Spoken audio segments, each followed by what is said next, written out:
Welcome here to a very special conversation on Wake Up Call with Dan Tortora, featuring the Navy midshipmen and their head football coach, Brian Newberry, who is no stranger to the broadcast here on Wake Up Call with Dan Tortora. So if you're watching us from Annapolis, Maryland, or anywhere around the country and the world, we appreciate your support of the United States Navy. With that being said, Coach, how are you? Good. Thanks for having me back on. Good to see you. Yeah, absolutely. And it's been a minute. You and I usually we get to talk a lot, but I feel like I have to ask you, Coach, have you missed me? So Of course, I have. It's been too long, man. Wonder what the holdup is. I know it's been a minute. So I talked to Scott to try to make sure we got some time here over the last few weeks. And I know that your team started out and with an undefeated record and got yourselves to 6-0 before this past game and got yourself in the top 25. I know that rankings aren't everything, but did you feel like you had gotten to a point before 6-0 that it was like, okay, we should be at least be in the bottom part of the top 25? To be honest with you, I really didn't even think about it. And I was actually surprised when we were a little bit. I thought it'd take a couple more games to get to that point. I think yeah, big win over Memphis. Was a ranked team early in the year. Certainly Yeah. helped. And you look at some of the other teams we beat. The records weren't great, but we beat those teams pretty convincingly. So I don't really concern myself with it. I think it's good recognition for our school and our program, and helps in recruiting and all those kind of things. But really hadn't thought about it before it happened. So when you get to that point, I mean, did you see something with the fan base and with the support? I mean, does it hold any value to be inside of the top 25, or do you, as the United States Navy, kind of shrug your shoulders and say, whatever they think about us out there, like we know who we are in here? No, I think it certainly creates some excitement and some buzz, in the community. And the thing we talk about around here is we want to be relevant in the landscape of college football. We want to be in the conversation. We want to be significant, and that's a little bit of validation for that. I think being 6-0, was some validation for that, as well. And that, as much as the ranking, probably created some excitement, some buzz. So bring me into the Notre Dame game and just what your takeaways were from this matchup and going up against a storied program that Mhm. obviously plays the military academies, and just what your overall thoughts are after watching the film and after kind of going through it. Yeah, I was really disappointed in the outcome, and it's one thing to lose a game to a really good team, but felt like we didn't play well. You turned the ball over 6 times. Five of those are unforced turnovers, and you're not going to beat many people. Especially a team like Notre Dame. So just disappointed that we didn't put our best foot forward. We're super excited about the opportunity, as we are every year. Players believe we could go win that game. I did too. And I think if you don't turn the ball over 6 times, it may be a different story.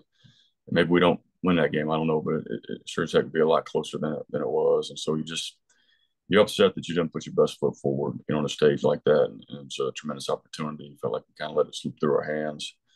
But there's some good takeaway from it, as well. You pull up the film, obviously you got to point out the things that you got to fix and get better at. There's also some bright spots. When we do things the way we're supposed to do, you feel like we can play with anybody. And you saw evidence of that, despite the score and what it looked like, if you just looked up the score. But there's some good things to take away from it.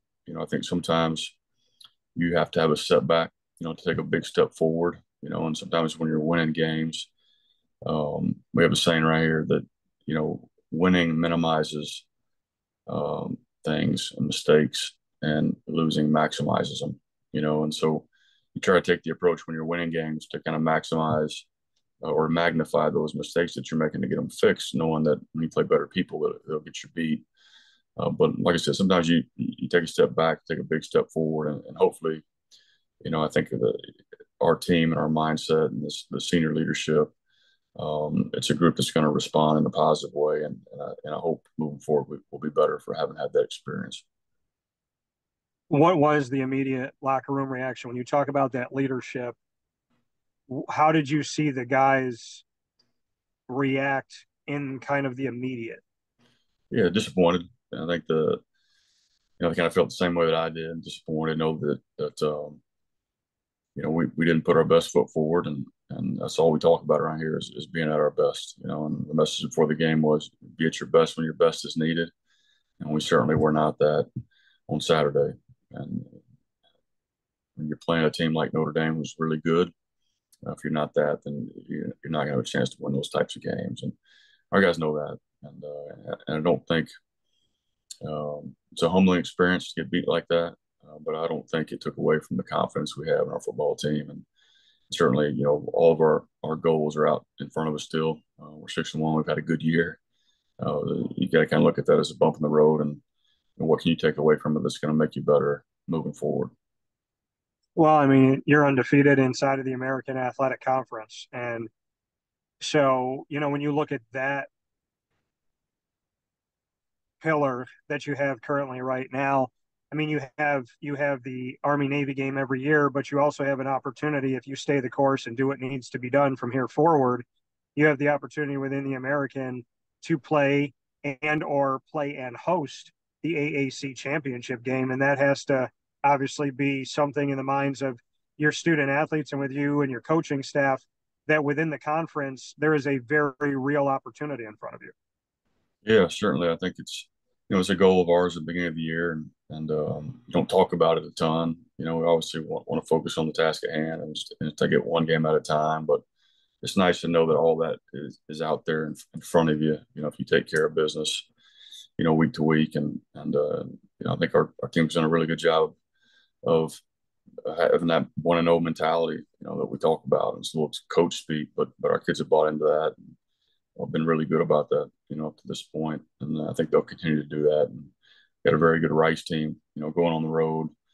They're a scary football team. Played Tulane really well a couple weeks ago. Had a chance to win that game, and lost a close one to UConn, who's a really talented football team last week. So they've had the coaching change, and when these coaching changes happen in the middle of the year or a little bit later in the year. My observation is that those teams play some inspired football following that. And so, I think we're going to get their best shot. They got nothing to lose. And I'm sure we're going to see some new wrinkles and things like that. So we're going to have to play really, really well this week. And that's our focus right now, knowing that we have to take care of business, one game at a time. And the rest of them are all tough games. And we're going to have to play really well to have a chance to win, this weekend.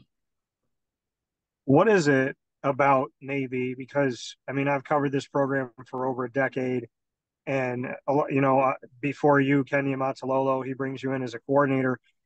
They had immediate success, kind of built up to this really strong success in the American, and then it dipped off, it died off. There was different defensive coordinators that came in, you came in, and there was this adversity, and now the American, through its kind of new look with the 6 schools that came in and whatnot, we're seeing Navy rise back up again. How has Navy swung the pendulum back in their favor? Because you've seen the tumultuous times, you've seen the adversity.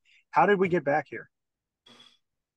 Yeah, I can't really speak to the time before, I got here. My first year was 19, and that was a pretty epic season for us. And then we had COVID hit, in the spring of 20, and that affected our program pretty drastically in a lot of different ways. I think we're coming out of that cycle now. We're out of the COVID year, free years for certain players, and we didn't turn players back like the other 2 academies did. We didn't give guys extra years during that period. So we were a young football team.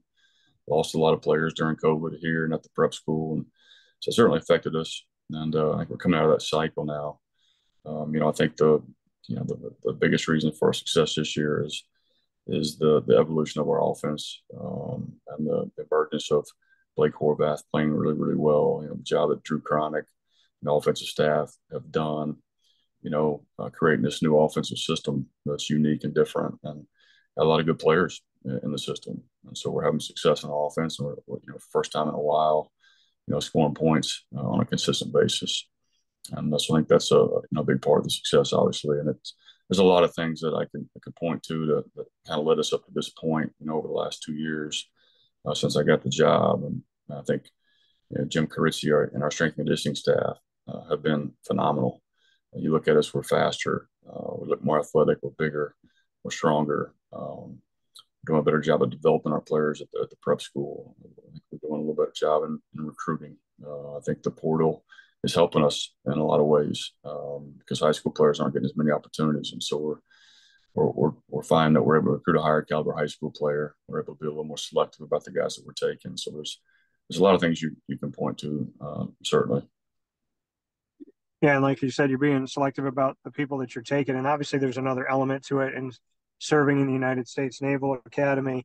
But with this evolution and in your recruiting, what has maybe changed, or when you look at that evolution, what is the evolution of the recruiting strategy and the tactics? I mean, some of those things of who you're bringing in, and like you said, you want to be relevant in the college football landscape, but you also have this Naval Academy element. So what have you done to create the current recruiting element that you have now, that angle that you have now? Just placing the appropriate importance on recruiting, and it's the lifeblood of your program. And I feel like we needed to work harder at it. And we've got to recruit nationally to find to field a roster here, to find players that can get into school here and that fit the profile that we're looking for. And I think we've a lot more clear about what we're looking for at each position. From a measurable type deal to the intangibles. I think we're on the same page in regards to those things. We've added to our recruiting department. Just anything that we can do to evolve that, make it more efficient. I think we're working harder at it, and I think that the times have helped us a little bit as well. A final note from you, Coach. You and I have talked about the Naval Academy. My great uncle Carmen, who's in heaven now, proudly served in the Naval Academy in multiple wars. My grandpa Cavino was in World War II in the United States Navy, so I know how much it's meant to them and how much it's meant to our family. What can you say about? I mean, at a time in this country where there's a lot of disconnect and there's a lot of kind of divide and whatnot, I look to what the Navy does, and I look to what it stands for and what it's meant to my family, and I look to that flag and I see something special. What do you want to say about the United States Naval Academy and what goes beyond football? Yeah, I think that the opportunity to work here and be around the men and women that come to school here um, is a great privilege, and it gives you some kind of an insider's view of the kind of young men and women that are going to serve our country and be leaders in our military, and just it makes you grateful. It's a great source of still a great source of patriotism.